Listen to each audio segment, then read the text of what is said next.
Bonjour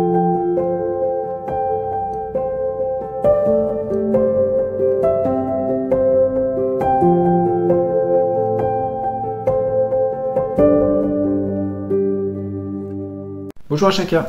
Voilà pour cette méditation matinale. Je voulais aborder avec vous le thème de la manipulation. Manipulation du diable. Comment il nous pousse à tirer des conclusions qui sont fausses, à changer la parole de Dieu.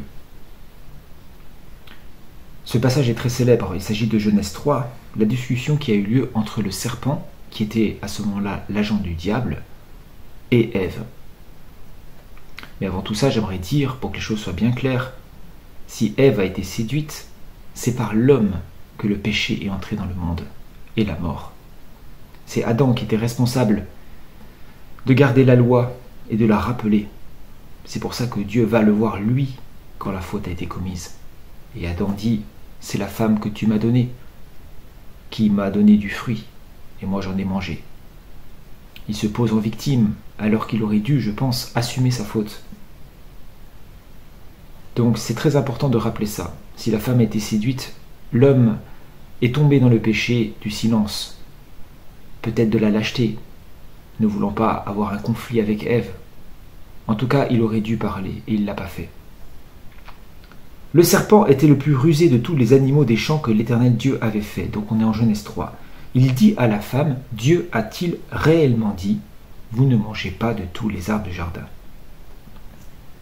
Satan vient, mais pas pour affirmer frontalement à Ève quelque chose de faux. Non, il vient pour interroger, pour questionner. Finalement, c'est beaucoup plus rassurant de faire face à quelqu'un qui vous pose des questions, qui essaye de mieux comprendre que quelqu'un qui vient vous affirmer de manière péremptoire quelque chose qui est faux. Étudions la phrase « Dieu a-t-il réellement dit ?» Il ne met pas en doute le fait que Dieu a parlé de l'arbre, a parlé d'interdit, a parlé à Adam. En fait, il remet en doute l'interprétation que Ève a de la parole. A-t-il vraiment dit ça? L'as-tu bien compris? Il pose la possibilité d'une autre interprétation. Dieu a-t-il réellement dit « Vous ne mangez pas de tous les arbres du jardin » Mais attendez. Mais on pourrait lui répondre, mais il n'a absolument pas dit ça. Dieu n'a pas dit « Vous ne mangerez pas de tous les arbres du jardin ». Alors, qu'est-ce qu'il a dit? Au verset 16 du chapitre précédent, l'Éternel Dieu donna cet ordre à l'homme, donc c'est un ordre, « Tu pourras manger de tous les arbres du jardin ». Première chose, Dieu dit tout ce que tu peux faire. Ensuite, il y a un interdit. Mais tu ne mangeras pas de l'arbre de la connaissance du bien et du mal, car le jour où tu en mangeras, tu mourras. Mais Dieu ne commence pas par l'interdit. Il commence par l'immense champ de possibilités qu'il offre à l'homme. Donc Satan pose la question à Ève si elle a bien interprété ou compris quelque chose que Dieu n'a pas dit. C'est tordu quand même. La femme répondit au serpent. Ah, c'est là où c'est dommage, parce qu'elle rentre dans la discussion, elle essaye de rétablir la vérité, mais elle la rétablit mal, la vérité, nous allons le voir ensemble. Nous mangeons des fruits du arbre du jardin. Déjà, Satan a orienté la pensée sur elle, sur eux. Elle ne dit pas « Dieu nous a permis, Dieu nous a ordonné, Dieu nous a dit de manger de tous les arbres ». Non, nous mangeons des fruits du jardin. Parce que, revenons à cette question du diable. Il y a une pensée qui est induite, qui est subliminale. Cette pensée, c'est que vous n'êtes pas totalement libre. Dieu ne vous a pas tout permis. Ça induit aussi un interdit plus important qu'il ne l'est réellement. Quoi? Dieu, tout ne vous est pas permis? Alors qu'il y avait juste une chose qui est interdite. Donc la femme répondit au serpent, nous mangeons du fruit des arbres du jardin, mais quant au fruit de l'arbre qui est au milieu du jardin, est-il au milieu cet arbre? Allons le voir. Au chapitre 2, L'Éternel Dieu fit pousser du sol des arbres de toute espèce, agréables à voir et bons à manger, et l'arbre de la vie au milieu du jardin, virgule, et l'arbre de la connaissance du bien et du mal. Si je lis la parole simplement, l'arbre qui est au milieu du jardin n'est pas l'arbre de la connaissance du bien et du mal, mais l'arbre de vie. Donc Dieu a mis la vie au centre du jardin, et non l'interdit. Il y a un interdit dans le jardin, mais il n'est pas au centre.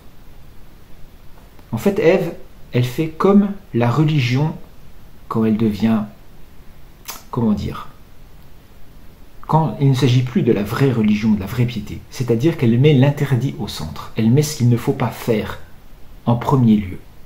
Même la loi de Dieu disait, tu aimeras le Seigneur ton Dieu de tout ton cœur, de toute ton âme et toute ta force. Écoute, ô Israël, tu aimeras. C'était positif. La loi commençait par ce qu'on pouvait faire et ce qu'on devait faire, pas ce qu'on n'avait pas le droit de faire. Donc déjà, dans la tête de Ève, c'est la frustration, c'est l'interdit qui est au centre de sa pensée. Et ce lapsus de mettre l'arbre interdit au centre du jardin montre que Satan commence vraiment à réussir son travail. Et c'est encore pire quand on lit la suite. Dieu a dit, vous n'en mangerez point et vous n'y toucherez point. Mais Dieu n'a jamais dit de ne pas y toucher. Il avait juste dit de ne pas en manger. Donc l'interdit devient encore plus, restrictif que ce que Dieu l'avait dit. Non seulement il ne faut pas le manger, mais il ne faut pas le toucher. Bientôt, il ne faudra même pas le regarder. Et vous savez ce qui se passe quand on rajoute des lois. La tentation de tomber devient de plus en plus grande. La loi apporte la mort. Et dernier point, où elle tombe encore dans une erreur, la pauvre, de peur que vous ne mouriez. Donc vous n'en mangerez point, vous n'y toucherez point, de peur que vous ne mouriez. Dieu avait-il dit ça? Non, pas du tout. Il avait dit, vous mourrez, tu mourras. Il avait dit à Adam. C'était une certitude, pas une possibilité. Donc la certitude de mourir devient une probabilité qui est possible. Et là, Satan s'engouffre. Alors le serpent dit à la femme, vous ne mourrez point. Mais Dieu sait que le jour où vous en mangerez, vos yeux s'ouvriront, et vous serez comme des dieux, connaissant le bien et le mal. Et là, permettez-moi de vous dire que Satan ne ment pas. Vous ne mourrez point. Adam et Ève sont-ils morts au moment où ils ont mangé l'arbre? Pas du tout. Ils ne sont pas morts immédiatement. Alors, je suis d'accord avec vous, c'est une demi-vérité. La mort spirituelle est certainement entrée à ce moment-là. Et Dieu parlait de la mort spirituelle. Mais la mort physique est arrivée beaucoup plus tard, quand Dieu a privé l'homme et la femme de l'accès à l'arbre de vie. Néanmoins, on pourrait dire que c'est une demi-vérité. Mais ensuite, tout ce qu'il dit est arrivé. Vos yeux s'ouvriront, il est écrit que leurs yeux furent ouverts, vous serez comme des dieux. Dieu le confirme lui-même au verset 22. L'Éternel Dieu dit, voici l'homme est devenu comme l'un de nous. Alors il ne dit pas l'homme est devenu comme nous, mais comme l'un de nous. Comme une cellule isolée de l'ensemble du corps. Un petit Dieu coupé de tout, coupé de toute relation. Et enfin, connaissant le bien et le mal, Dieu le confirme aussi. L'Éternel Dieu dit, voici l'homme est devenu comme l'un de nous pour la connaissance du bien et du mal.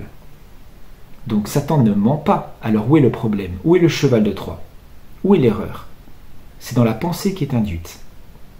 Dieu sait que le jour où vous en mangerez, c'est-à-dire la pensée qu'il met dans la tête de Ève, Dieu a peur d'avoir un rival. Dieu se méfie de vous. Dieu veut vous priver d'une connaissance. Dieu ne veut pas d'égal. Donc il induit une pensée qui est fausse. Le tout badigeonné de vérité. C'est vraiment pervers. Je vois que la vidéo avance et qu'il est déjà tard. Libre à chacun d'approfondir les choses, il faut les approfondir. Et voilà, que nous soyons très rigoureux avec ce que Dieu nous dit, gardant fidèlement la parole telle qu'elle nous a été donnée, en nous méfiant de toute déformation. Je vous souhaite à tous une excellente journée et à bientôt.